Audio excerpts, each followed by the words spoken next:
Hacer la voluntad del Padre. Hacer la voluntad del Padre viene este capítulo sexto del Evangelio de San Juan, explicándonos paso a paso qué es y hacia dónde nos dirige hacer la voluntad del Padre. Lo primero que el Señor dice es creer. Creer en Él. Creer en Él porque el Padre lo ha enviado a Él. La voluntad de Dios, a veces nosotros decimos, ay, es que yo haga tal construcción en mi casa, que yo haga un viaje, aunque ahora no se pueden hacer viajes, que la voluntad de Dios es que yo me case con esa persona, que la voluntad de Dios, y a veces lo dejamos en cuestiones tan meramente humanas, tan limitadas a nuestra carne, que la voluntad de Dios supera todo eso. La voluntad de Dios nos lleva más allá. Hoy el Señor nos sigue diciendo que es la voluntad del Padre. Él ha venido para hacer la voluntad del que lo ha enviado. ¿Y qué está haciendo Jesús para cumplir la voluntad del Padre? Diciendo que Él es el pan de vida. Diciendo que Él nos alimenta. ¿Qué nos está diciendo Jesús? Que es la voluntad del Padre para Él. El que viene a mí no tendrá hambre, el que cree en mí no tendrá sed jamás. La voluntad del Padre en Jesús es eso, llenarnos a nosotros totalmente de esa gracia, de ese amor, de ese poder de Dios, para que no haya hambre y no haya sed. ¿Cuál es la voluntad del Padre en Jesús?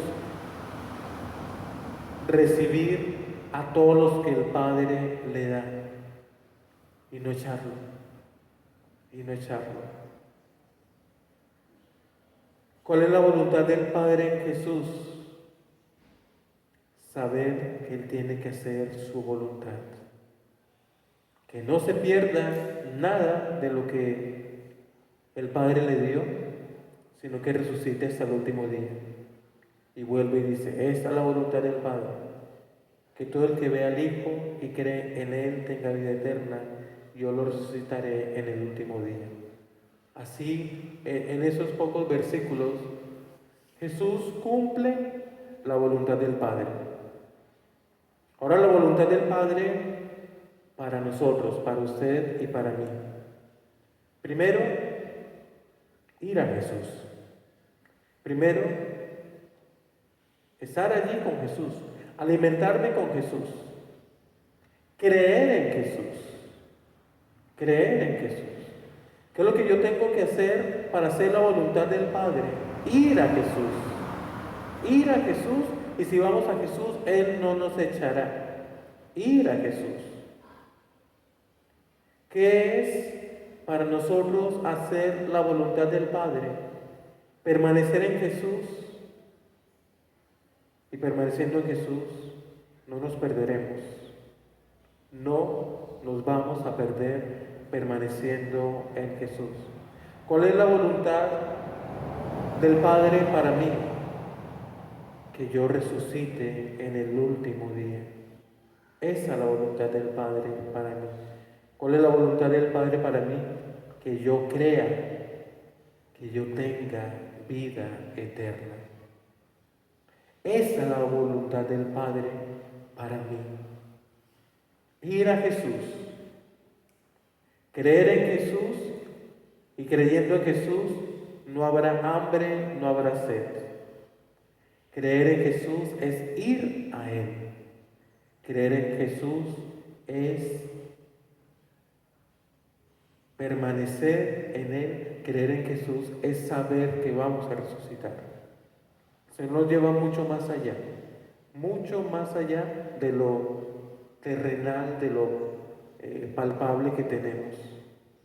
La primera lectura nos ha mostrado cómo la primera comunidad, creyendo en Jesús, permaneciendo en Jesús, creyendo en la vida eterna de Jesús, pues primero ya hemos escuchado el relato del martirio de Esteban, creyendo que va a tener vida eterna y muere creyendo en la vida eterna. Hoy que nos muestra los hechos de los apóstoles, de aquellos que creen en la voluntad de Dios, en la voluntad del Padre, en la primera comunidad cristiana. Primero, se dispersan ellos en una persecución por la muerte de Esteban, pero ellos, perseguidos, iban anunciando la buena nueva. Eso es creer en Jesús, eso es hacer la voluntad del Padre. En el momento más difícil, en el momento de persecución, no dejar de anunciar la voluntad del Padre, no dejar de anunciar a Jesucristo, no dejar de conocer y proclamar la palabra del Señor. Eso hizo la primera comunidad cumpliendo y viviendo la voluntad del Padre. Que nosotros, en medio de la persecución, que nosotros en medio de las pruebas, que nosotros en medio de las dificultades, no dejemos de proclamar a Cristo. No dejemos de proclamar a Cristo. Y además de proclamar a Cristo, como nos dice el libro de los Hechos de los Apóstoles en el capítulo 8, hacer signos. Y nos habla de Felipe, el otro diácono, predicaba, lo escuchaban con atención, porque habían oído hablar de los signos que hacía y los estaban viendo. Vean cómo el Señor en el Evangelio echa en cara: me han visto y no creen. En el poder de Jesús, en el nombre de Jesús, ¿qué es lo que hace la primera comunidad cristiana? ¿Qué es lo que hace Felipe? Hace signos y ellos creían. Y ellos creían. Salían espíritus inmundos, hacía liberaciones, sanaba, o sea, sometido a Jesús, enviado por Jesús. En mi nombre tendrán estas señales, en mi nombre harán estos signos. Creer en Jesús es mucho más allá de cumplir cositas. Creer en Jesús es mucho más allá. Es llenarnos de su Espíritu, es dejar que su Espíritu nos guíe, es trascender, es creer mucho más, es permanecer en Él. Hagámoslo. Creamos en Jesús a la manera de Jesús. Creamos en Jesús a la manera de Dios y permanezcamos en Él. Recordemos que Dios es bueno y siempre es bueno.